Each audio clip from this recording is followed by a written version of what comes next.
Today, we are diving deep into a topic that feels like it's pulled straight from science fiction, but it's quickly becoming science fact. We're talking about the technological augmentation of the human soldier. And I don't just mean better gear. We're going into the wild world of exoskeletons, neural interfaces, and what warfare itself might look like in the not-so-distant future. I mean, just stop and think about that for a second. What if a soldier could send messages to their squad completely silently just by thinking, or pilot a swarm of drones with their mind? This isn't just some fantasy. This is the future that military researchers are working on right now. A future that really starts to blur that line between human and machine. You know, in a way, this has always been the direction of travel. If you look back through history, we've always used technology to make soldiers better. Think about it, from a knight's suit of armor to early firearms, all the way to night vision goggles and radios. What we're talking about today, it's really just the next logical and probably most profound step in that very long story.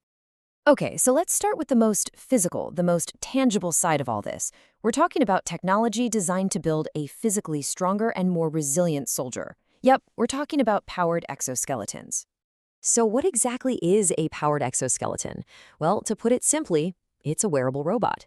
A soldier literally puts it on.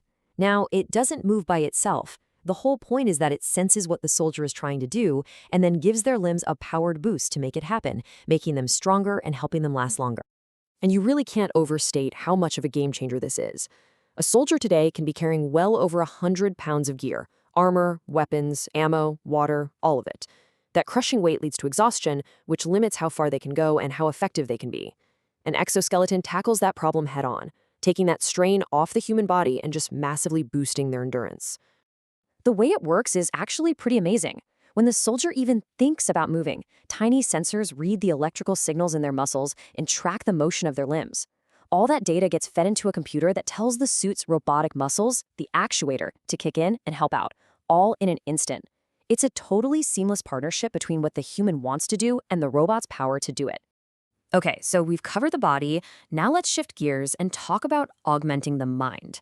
This is where we get into the truly mind-bending stuff, neural interfaces, which you might also know as brain-computer interfaces, or BCIs. So there are basically two ways to do this, to connect a brain to a computer. The first is non-invasive. Think of something like an EEG cap that's covered in electrodes and sits on the scalp. It's way safer, for obvious reasons, but the signal you get is, well, it's kind of noisy and less precise. Then there's the invasive route. This means surgery, placing electrodes directly on or even in the brain. It's a much higher risk, but the payoff is huge. A crystal clear, high-speed connection that allows for incredibly precise control. And with that kind of connection, wow, the possibilities are just staggering. We're talking about commanding a drone just by thinking about it, communicating with your team without saying a word, getting real-time data, like maps or enemy locations projected directly into your field of vision. This is a quantum leap in speed and awareness. But here's the real key. The future isn't just about exoskeletons or brain interfaces. The true revolution happens when you put them together, when you create this powerful synergy, augmenting the soldier's body and mind at the same time. Because the end goal here isn't just to give a human a better tool. It's about creating a true partnership.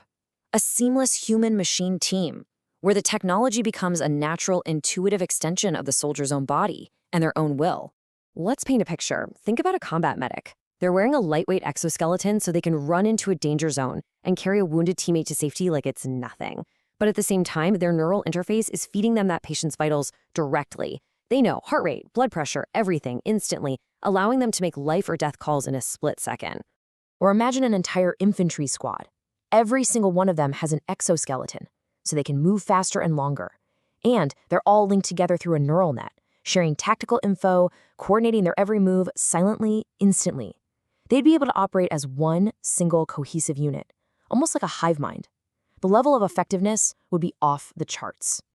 Now, this all sounds incredibly powerful, because it is. But this level of human enhancement, it absolutely forces us to face some really deep, really difficult ethical questions. This isn't just about what we can do anymore, it's about what we should do. First off, when a soldier is so deeply connected to their tech, where does the human actually end and the machine begin? I mean, at what point does their own identity get tangled up with the hardware? It's a question that challenges the very idea of what it means to be human. And then there's this. If a system is helping a soldier make decisions, or maybe even anticipating their moves, who's responsible when something goes wrong? Is it the soldier? The person who programmed the AI? The machine itself? Suddenly, the lines of accountability get really, really blurry. And finally, think about this. If this kind of augmentation is incredibly expensive and complex, will it only be available to the most elite special forces? We could accidentally create a brand new class of warrior, a world of technological haves and have-nots right there on the battlefield. Which really brings us to the final critical thought. For all of history, we have given soldiers better tools to use, but the fundamental change that's coming is a shift from augmenting a soldier's equipment to augmenting the soldier. And that leaves us with a huge, lingering question. Are we really prepared for the moment the soldier becomes the technology?